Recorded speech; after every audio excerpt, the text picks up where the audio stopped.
Singur project పరిస్థితిని పరిశీలించిన రాష్ట్ర వైద్య ఆరోగ్య శాఖ మంత్రి దామోదర్ రాజనరసింహ. డ్యాం సురక్షితతపై ప్రత్యామ్నాయ మార్గాలను మంత్రి దామోదర్ రాజనరసింహ జిల్లా కలెక్టర్, రెవెన్యూ, ఇరిగేషన్, పోలీస్ అధికారులతో సమీక్ష నిర్వహించారు.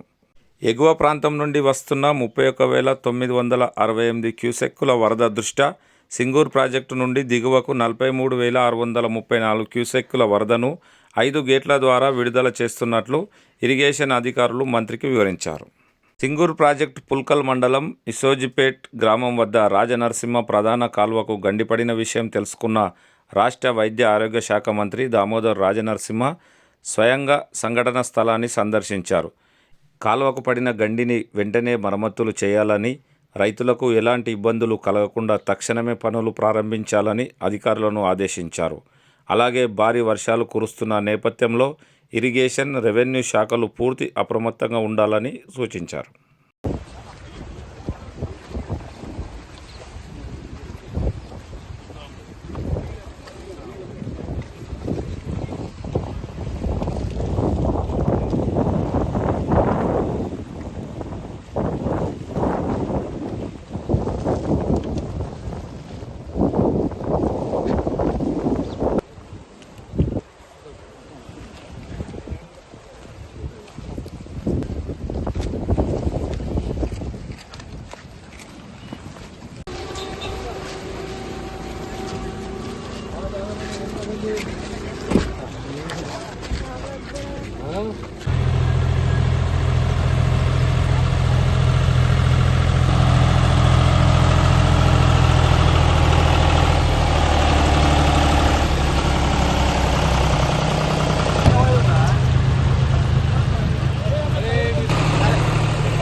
ఇక్కడ దీనివల్ల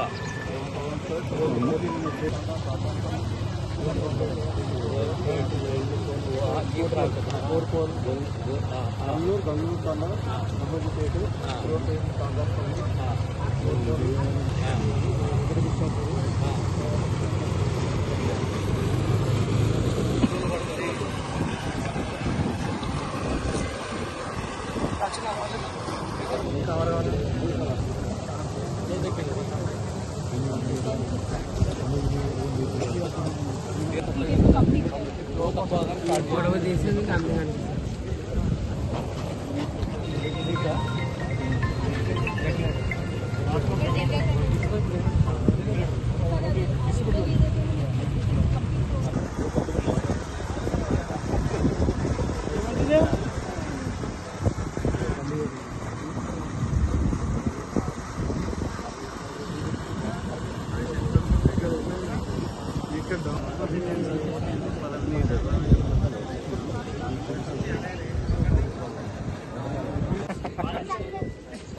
స్కూల్ కుదరలేదా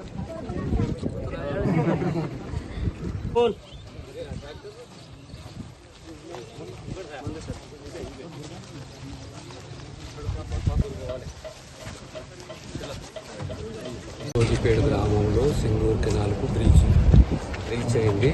కొద్దిగా అంటే సరే ఇందుకు ప్రికాషనరీ మెజర్గా మా యంత్రాంగం, కలెక్టర్ గారు, ఎస్పీ, నేనందరూ కూడా ఆ స్పాట్ని సందర్శించాము. రీతిలో పద్ధతిలో విల్ టేక్ యాక్షన్. ఆ బ్రిడ్జ్ని వచ్చే పనిలో ఉన్నాము. కంప్లీట్ 10 days టైంలో కంప్లీట్ చేస్తాము.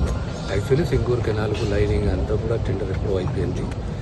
ఈ వర్షాకాలం తర్వాత 168 కోట్లతోటి సింగూర్ కెనాల్ సీసీ లైనింగ్ అంతా కూడా కంప్లీట్ చేస్తాము.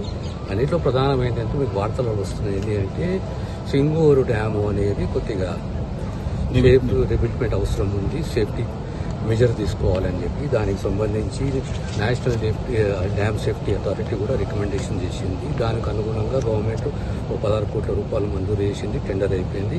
రాబోయే కాలంలో దీనిపైన ఈ జాగ్రత్తలు తీసుకునే కార్యక్రమం చేపడతాము. భవిష్యత్తులో ఒక పర్మనెంట్ సొల్యూషన్ ఏం జరుగుతుందో దాన్ని కూడా అన్వేషిస్తున్నాము. Will take all the measures to protect the dam.